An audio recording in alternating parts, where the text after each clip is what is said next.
할렐루야. 오늘도 새벽에 만난 하나님 오신 여러분들 환영합니다. 잘 오셨습니다. 함께 기도하겠습니다. 하나님 좋은 날 주시니 감사합니다. 은혜의 날이 다가왔습니다. 말씀으로 시작하는 날입니다. 주님 주시는 말씀 붙잡고 담대하게 살아가려고 합니다. 하나님의 은혜 없이는 하루 한순간도 살기가 정말 어렵습니다. 내 의지를 발동해서 살아야 하는데 내 의지가 얼마나 약한지 조금만 지나도 제풀에 쓰러지고 또 그러면서 낙심하기 일쑤입니다. 그러나 하나님의 말씀 임할 때 말씀의 능력은 우리를 살려갈 것을 믿습니다. 이것이 바로 하나님의 능력입니다. 하나님께서 우리에게 담대하게 함께하여 주시옵고 주시는 말씀 순종할 수 있는 우리의 마음을 허락하여 주시옵소서. 예수님의 이름으로 기도합니다. 아멘. 우리에게 주시는 하나님의 말씀은 갈라디아서 2장입니다. 갈라디아서 2장 1절에서 10절까지의 말씀을 같이 나누겠습니다. 14년 후에 내가 바나바와 함께 디도를 데리고 다시 예루살렘에 올라갔나니 계시를 따라 올라가 내가 이방인 가운데 전파하는 복음을 그들에게 제시하되 유력한 자들에게 사사로이 한 것은 내가 다름질하는 것이나 다름질한 것이 헛되지 않게 하려 함이라. 그러나 나와 함께 있는 헬라인 디도까지도 억지로 할례를 받게 하지 아니하였으니 이는 가만히 들어온 거짓 형제들 때문이라. 그들이 가만히 들어온 것은 그리스도 예수 안에서 우리가 가진 자유를 엿보고 우리를 종으로 삼고자 함이로되 그들에게 우리가 한시도 복종하지 아니하였으니 이는 복음의 진리가 항상 너희 가운데 있게 하려 함이라. 유력하다는 이들 중에 본래 어떤 이들이든 내게 상관이 없으며 하나님은 사람을 외모로 취하지 아니하시나니 저 유력한 이들은 내게 의무를 더하여 준 것이 없고 도리어 그들은 내가 무할례자에게 복음 전함을 맡은 것이 베드로가 할례자에게 맡은 것 같은 것을 보았고 베드로에게 역사하사 그를 할례자의 사도로 삼으신 네가 또한 내게 역사하사 나를 이방인의 사도로 삼으셨느니라. 또 기둥같이 여기는 야고보와 게바와 요한도 내게 주신 은혜를 알므로 나와 바나바에게 친교의 악수를 하였으니 우리는 이방인에게로 그들은 할례자에게로 가게 하려 함이라. 다만 우리에게 가난한 자들을 기억하도록 부탁하였으니 이것은 나도 본래부터 힘써 행하여 왔노라. 아멘. 예수님의 제자들이라고 다 똑같은 사람이 아닙니다. 태어난 환경이 다 다릅니다. 베드로는 어부였죠. 그러나 그렇게 부유했던 어부 같지는 않습니다. 반면에 요한과 야고보 이 두 형제의 어부였습니다. 그런데 요한과 야고보 이 형제 어부는 아버지도 어부였던 것 같은데 좀 부유한 어부입니다. 큰 배를 가지고 일하는 일꾼도 있었던 그런 어부였습니다. 그런 반면에 또 예수님의 동생인 야고보서를 쓴 사람이죠. 그 야고보 같은 경우에는 예수님의 형제라는 것 외에는 별다른 건 없습니다. 그리고 우리가 잘 아는 바울이라는 사람은 또 아주 좋은 집안, 탄탄한 집안에서 태어나고 많은 학식이 있고 또 아주 능통한 열정과 실력이 있었던 사람인 것도 압니다. 이렇게 몇몇 제자들만 보아도 사람들이 환경이 배경이 다 다르다는 것을 우리는 알 수 있습니다. 그런데 이렇게 하나님께서 다른 사람들을 두신 것은 다른 이유들이 다 있습니다. 누가 우위에 있고 누가 좀 낮고 이런 문제가 아니라 그 사람들은 모두가 다 필요가 있다는 겁니다. 어떠한 곳에든지 하나님의 쓰임새가 있는 사람들.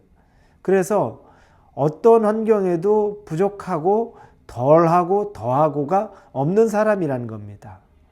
그러니까 비교하고 살아야 될 이유가 없습니다.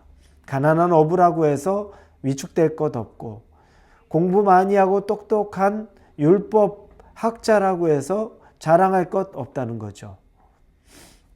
반면에 가난한 어부라고 하는 그 사람들이 또 자기 민족을 위해서 복음을 전하는 걸 하나님이 허락하셨고 또 부유하고 학식이 있었던 또 이 바울이 또 자기 복음을 하나님의 복음을 전하기 위해 자기가 하나님 앞에 쓰임 받았던 거 우리가 볼 수 있습니다. 그런데 그들이 서로 비교하기 시작했다면, 나는 일개 어부 출신인데, 그렇게 해서 자기 자신을 비하하거나, 그리고 나는 좋은 집안의 율법에 능통한 바리새인이었는데라고 또 다른 사람을 비하하거나, 비교하고 비하하는 순간에 그들은 어떻겠습니까? 서로 행복하지 않습니다.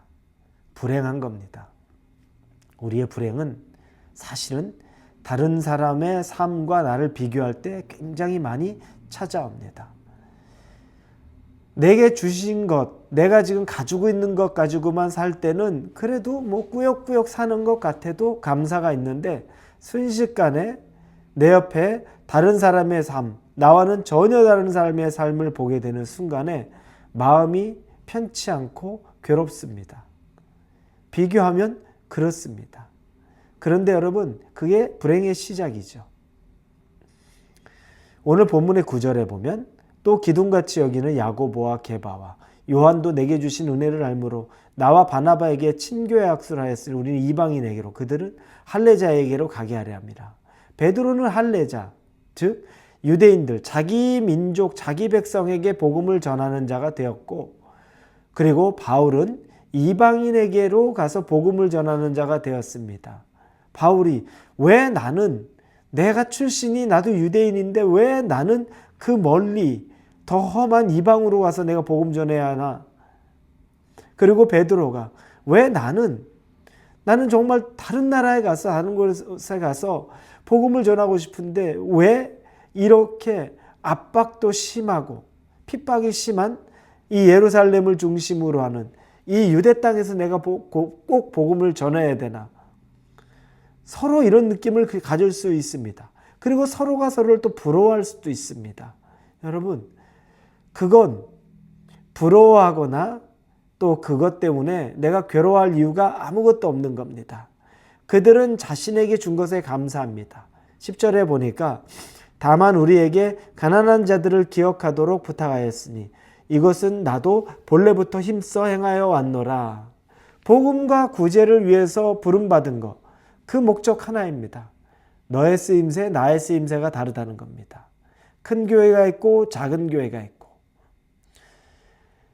좀 살기 편한 선교지가 있을 수 있지만 너무 혹독한 선교지도 있을 수 있습니다.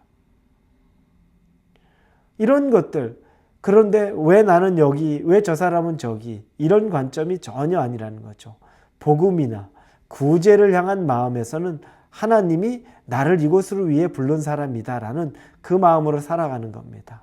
그래서 목회자나 사역자들이 하나님의 부르신 곳에서, 그 지역이 어떻든지 간에 그곳에서 복음 전하고 사는 것이고, 우리 또 성도들도 우리 하나님이 직업을 주시고 또 교회를 맡겨주시고, 그러므로 내가 있는 곳에서 하나님께 영광 돌리고 살게 된다는 겁니다. 여러분, 절대 다른 사람이 가지고 있는 것과 다른 사람의 배경이나 능력을 가지고 부러워하거나 비교하지 마십시오. 그 순간 여러분은 슬픔과 또 실망과 또 괴로움 속에 빠지기 쉽습니다. 왜 나만? 이런 말들이 그냥 다른 사람과 비교할 때 나오기 너무너무 쉽다는 겁니다. 여러분의 인생은 하나님이 여러분에게 주신 걸로 족할 수 있기를 바랍니다. 만족할 수 있기를 바랍니다. 그것이 최선이고 감사할 제목입니다. 오늘 여러분의 삶에도 이 감사가 충만하기를 예수님의 이름으로 축원합니다. 기도합니다. 모든 사도나 제자들이 출신 성분이 다 달랐지만 그들은 누구를 부러워하거나 다른 사람과 비교해서 자기를 쓸모없게 여기지 않았습니다. 복음과 구제를 위해 부름받았다는 것, 이방인을 위해, 유대인을 위해 부름받았다는 것에 그저 감사하고 순종했습니다. 우리도 그 삶 살아가게 하여 주시옵소서. 예수님의 이름으로 기도합니다. 아멘.